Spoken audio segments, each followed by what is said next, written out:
So we begin with the January transfer window, and when I pick up this right back, I'm surprised to see the list of former clubs to get a chunk of his fee. I then receive an offer for Wang Yanming, who was my big hope of my youth prospects for a few years. While pondering it, I opened up the comparison screen with Wang Peng and found that my new 16-year-old is already on Yanming's level. I now doubt that Yanming will actually get any game time at all with me anymore, so I agreed to the sale. And now for the annual tradition of checking the season preview. This is one I can get behind. I ended up selling Ji Chun despite liking him because I felt that my team's attack was already solid enough and he might lose out because of that. Then I see this fellow pop up as an agent offer 3 days from the end of the transfer window. I gamble. Despite having max imports. As a result of this, I have to demote Do Rosario to the youth team to make room. Then the unthinkable happens. My beloved left back is taken from me on the final day of the window due to a buyout clause that I couldn't negotiate him out of. I'd actually taken my eye off the ball with this one for the entire window, as every single bid that was coming in for him barely scratched the 100k mark, so I kept refusing. I assumed nobody would actually make a bid worthy of accepting, and now he's gone. My defensive options are potentially screwed for the new season. On the other hand, I was starting to feel a lot more optimistic about the potential in my squad, so I decided to trust them with a classic gegenpress formation, which had a T-shaped midfield that I wouldn't normally dream of. In other good news, we increased our season ticket sales by 7.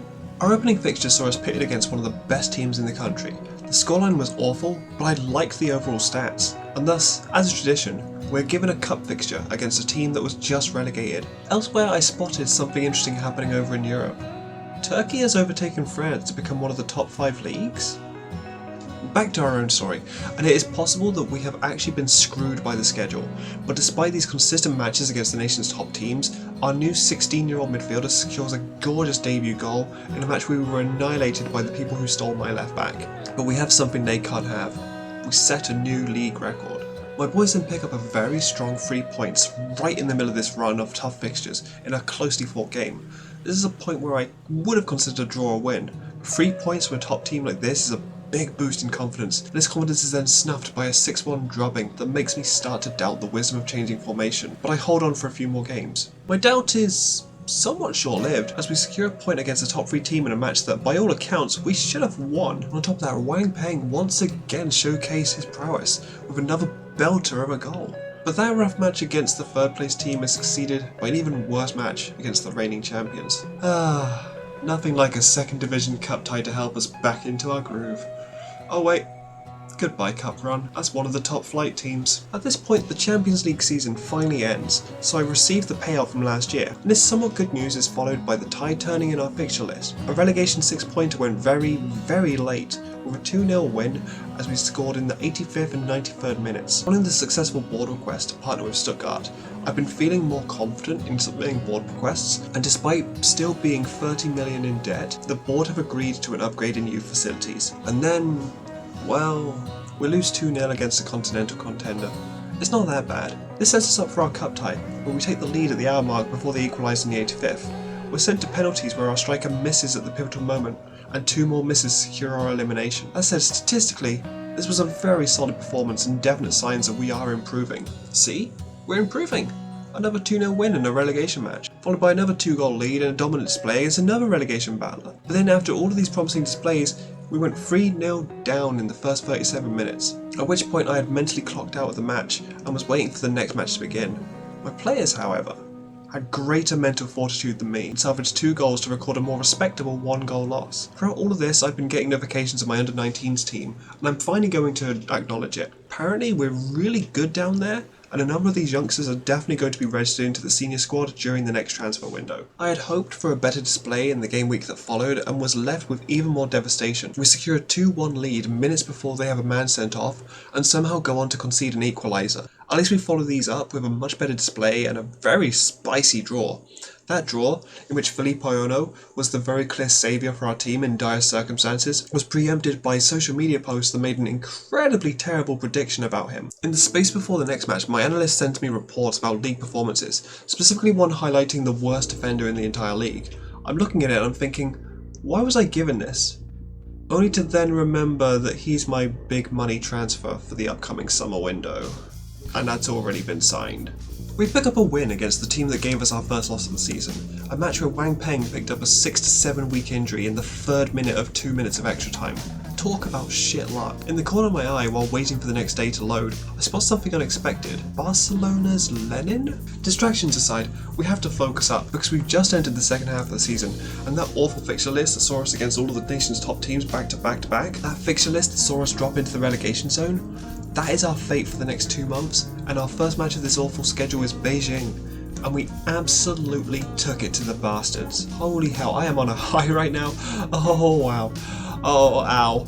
Ow. I was high and now I'm hurt. In our match against the second place team, we go 2-0 down very early in the second half, only to rescue a point with goals in the 78th and the 89th minutes. One of the best draws I've ever witnessed. And there's a relief. The summer transfer window finally opens and the defenders that I started recruiting after the last window ended have now arrived. And then my boy won player of the month. One of my boys won player of the month. This never happens to us. Remember how I said I'd promote a bunch of my U19s to the seniors as a reward for their performance?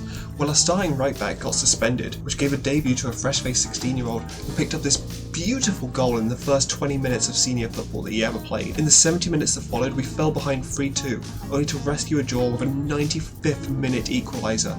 Everything is coming up Dalian. What was I saying about everything coming up Dalian? Never mind. Although another brace for Iono gives us a point against the informed team, and our overall match stats for this one are once again promising. By the way, that right back's debut goal, it won goal of the month. Speaking of goals, I just want to take a little pause for a moment to show you every single goal from our next match against the last place team.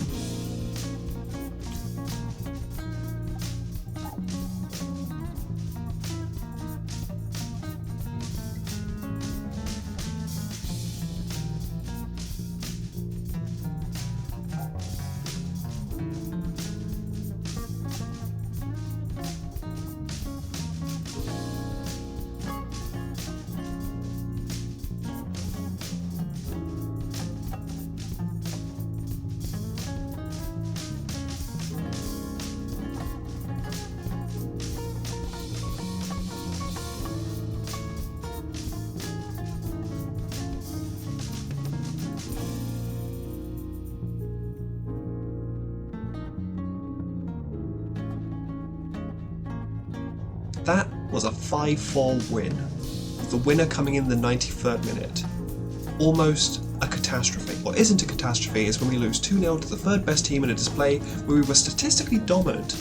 Then, in this 1-0 win, which was very much not a good match, our Australian left back and team captain, no, he was previously our centre back before this season, picked up an injury that ended his year. At this point, the under-19 season comes to a close, and my boys won. I find it funny to look at this table and see a team like SH Port right at the bottom, considering that they're the top team in China, and I'm regularly scouting their youth teams in the hope of finding a talent that needs game time but clearly won't get it there. Our senior team's performance in the league is also solid enough that the board notified me that I have completed one of their goals 3 years ahead of schedule, and all this good news is ruined by a loss to a relegation contender. It's kind of funny that only 15 game weeks ago I considered matches against them to be 6-pointers.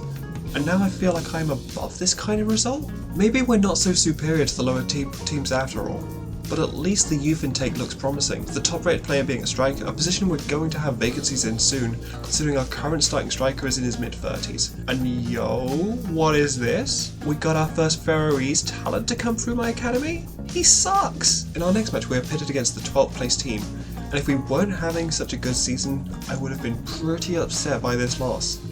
Then with another loss, we drop all the way down to the last place in the form table. So what do we do when we're last in the form table going into the final game week of the season? We crush it 4-1 to record the best point total of my career thus far. Take a moment to look at that relegation battle. That was brutal down there. Now for the end of season formalities and celebrations, perhaps? That goal of the month we scored, it was very close to being goal of the year. So all in all, it was a good season. However, the financial review was not a welcome sight. But I guess last year we had all those ACL matches that would have turned it into an anomaly year. Despite all of these reds in the finances, we somehow cross another 11 million off of our net debt, so yay? And to round out the year, I received a scout report because I may have shortlisted my former left back, and would you look at that, he'd be interested in returning. However, I don't exactly feel like spending the requested 600,000 for someone I used to have for free.